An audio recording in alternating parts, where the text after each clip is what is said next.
बिस्मिल्लाहिर्रहमानिर्रहीम। अस्सलाम वालेकुम। उर्दू ज़ुबान के मुख्तलिफ़ नामों के हवाले से बात हो रही थी। इससे पहले 2 लेक्चर हो चुके हैं।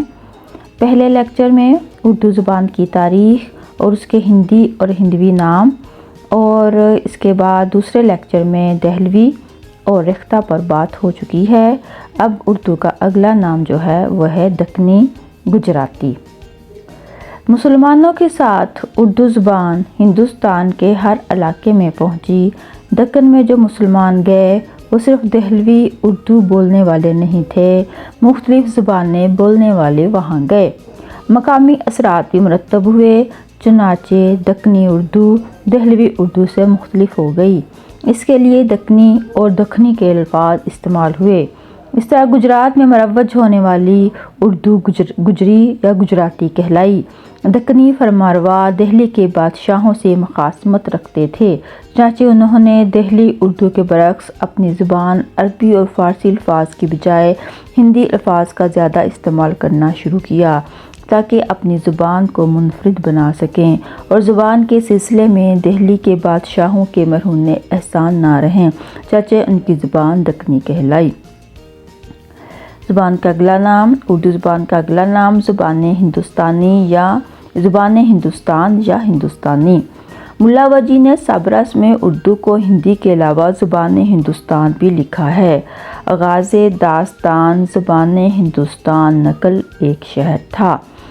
अंग्रेज़ों ने पहल ज़ुबान हिंदुस्तान या हिंदुस्तान लैंग्वेज ऑफ हिंदुस्तान कहा, लेकिन बाद में आमतौर पर हिंदुस्तानी कहने लगे क्योंकि पूरे हिंदुस्तान में बोली और समझी जाने वाली ज़ुबान यही उर्दू ज़ुबान थी। उर्दू के इब्तदाई अहद में हिंदुस्तान की निस्बत से इसे हिंदुस्तानी भी कहा गया। खुसूसन अंग्रेज़ों के यहाँ ये लफ्ज़ ज़्यादा मकबूल रहा। डॉक्टर ग्रेसन मिस्टर यॉल के हवाले से इसके इस्तेमाल की कदीम तरीन तारीख 1616 बताते हैं। मुसलमानों ने इसका इस्तेमाल शाहजहां के अहद से शुरू किया। अब्दुल हमीद लाहौरी बादशाह नामा में उर्दू को हिंदुस्तानी के नाम से याद करते हैं। मुल्ला वजी सबरस में उर्दू ज़ुबान को हिंदुस्तान लिखते हैं। वजी अपने मशहूर तमसीली किस्से का अनवान यूँ कायम करते हैं, आगाज़े दास्तान ज़ुबान हिंदुस्तान। ज़ुबान के लिए लफ्ज़ हिंदुस्तान की कदीम तरीन शहादत उसके बाबरी में मिलती है। बाबर ने लिखा है, मैंने इसे दौलत खान लोधी को अपने सामने बिठाया, उसको पक्का यकीन दिलाने के लिए एक शख्स के ज़रिए जो हिंदुस्तानी ज़ुबान जानता था एक एक जुमले का मतलब वाज़े कर दिया। हाफ़िज़ महमूद शरानी के बकौल उर्दू ज़ुबान के लिए लफ्ज़ हिंदुस्तानी की सबसे कदीम शहादत इब्राहिम आदिल शाह के दौर में फ़रिश्ता के यहाँ मिलती है। अबुल फ़ज़ल ने भी आईन अकबरी में उर्दू ज़ुबान के लिए हिंदुस्तानी का लफ्ज़ इस्तेमाल किया है।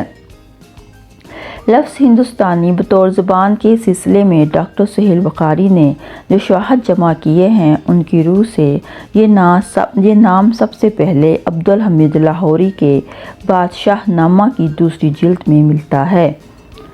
गिलक्रिस्ट ने अपनी डिक्शनरी का नाम अंग्रेज़ी हिंदुस्तानी रखा। मीर अमन बागो बहार के दिबाचे में कहते हैं, जॉन गिलक्रिस्ट साहब ने फरमाया कि किसी को ऐसे ठेठ हिंदुस्तानी गुफ्तगू में जो उर्दू के लोग हिंदू मुसलमान औरत मर्द लड़के बाले खासो आम आपस में बोलते चालते हैं तर्जमा करो। गारसेन दतासी भी इसे हिंदुस्तानी कहता है। गिलक्रिस्ट ने 1796 में हिंदुस्तानी ग्रामर कलकत्ता से तबाह करा चुका था। 18वीं सदी में अंग्रेज़ों ने उर्दू को मोरस का नाम भी दिया। सबसे पहले मुस्तशरिक कोल ब्रोक ने इसे मोरस मुसलमानों की ज़ुबान कहा। फिर 18वीं सदी में अंग्रेज़ों के यहाँ इस नाम का चलन रहा।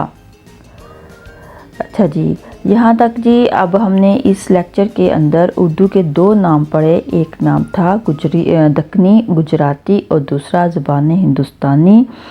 यहाँ पर जी मुझे इजाज़त दें।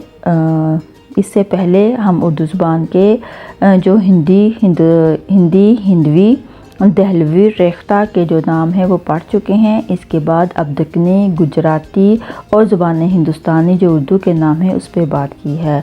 तो इससे नेक्स्ट हम आगे इस खड़ी बोली اور اس کا جو اردو کا جو اصل نام ہے اس کے بارے میں بات کریں گے۔ اجازت دیں، اللہ حافظ۔